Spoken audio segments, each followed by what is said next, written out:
मेरी बात रख, जो मैं कहती हूँ मेरी बात सुन। ये छोटी मोटी बात के लिए क्यों झगड़ा करना चाहती है मुझसे तू? अरे छोटी बात नहीं है, जितना घर का काम मैं करती हूँ और मैं करके रखी हूँ उतना काम तुम करेगी तो रह सकती है, मैं तो मेरी महल खाली करके जा सकती हूँ। सीधी बात। एक बात तुम्हें खास करके सुन ले, अगर कभी कल मेरी तबीयत खराब हो गई, मैंने कभी कल अपने नैहर चली गई तो तुम्हें कराया रहेगी तो कर करके अपने हाथों से खा सकती है।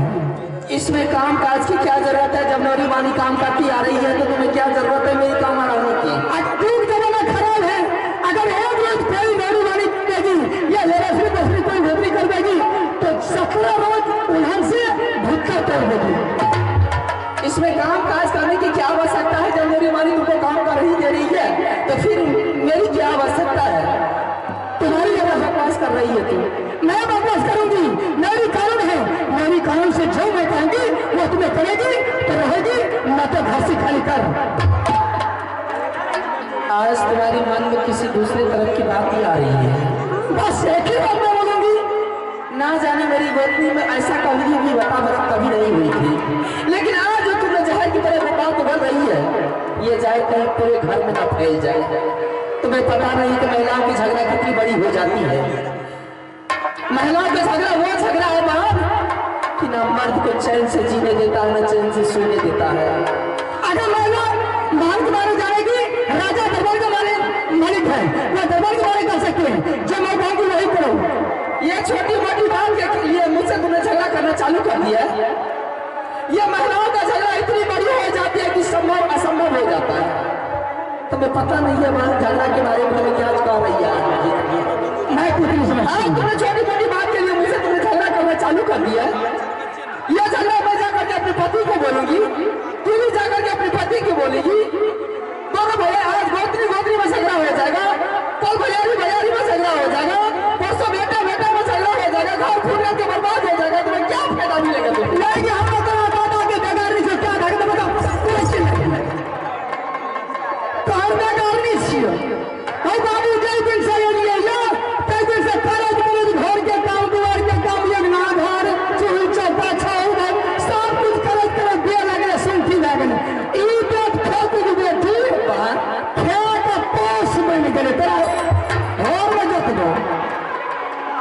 इस तरह का वातावरण मेरे साथ मतलब क्यों कर रही है? मैं यही बात बोलूंगी,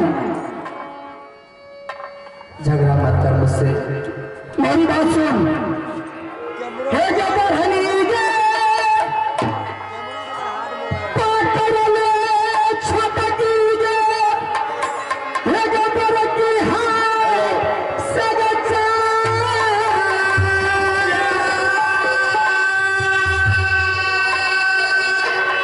हे जबर मनले छटकी गे बरखी गे।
वातावरण का हमें तो बताना कि डगानी क्यों क्या धगा बता सोच लगी है भैया जे बजे से सुन जल्दी बता क्या मैंने तुम्हारी बिगाड़ चुकी हूँ? पूछो तो फिर इस तरह का वातावरण मेरे साथ में क्यों? जे बजे से सुन हे मुझे पागल ने छोटे की हे पर की गई घोटालनी सच्चा हे बाबा के पीछे ना मेरे कई गे रानी के सो होना मांगे कहियो मैं झाड़ू चल लिएगा नहीं से ससुराल जा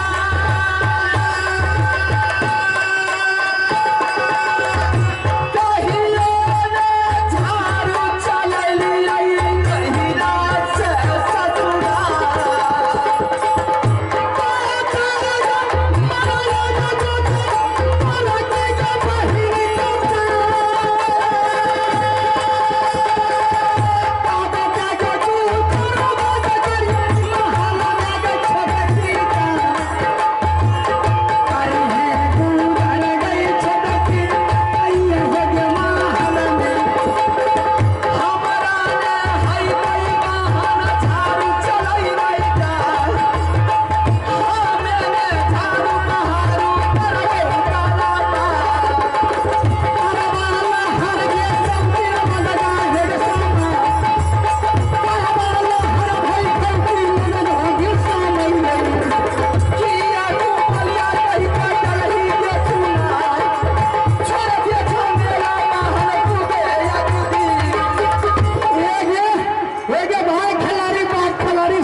अगर तुम्हारी मन में है कि रानी खुला काम करेगी, मेरे स्वामीनाथ को जगह शिकार खेलने के लिए आने दे।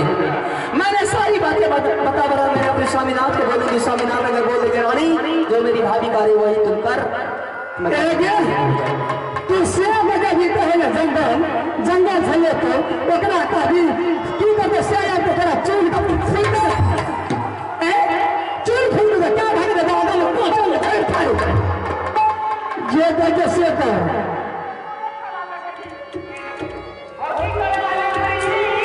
मैंने समझ गई आज तुम्हारी मन में क्या है।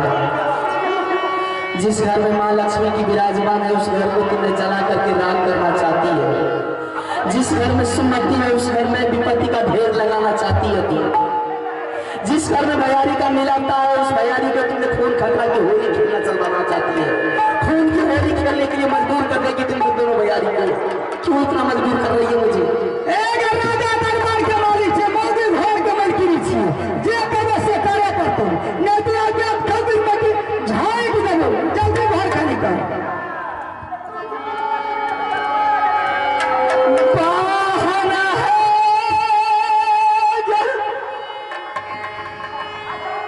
को बहिन में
चाचा की शराब से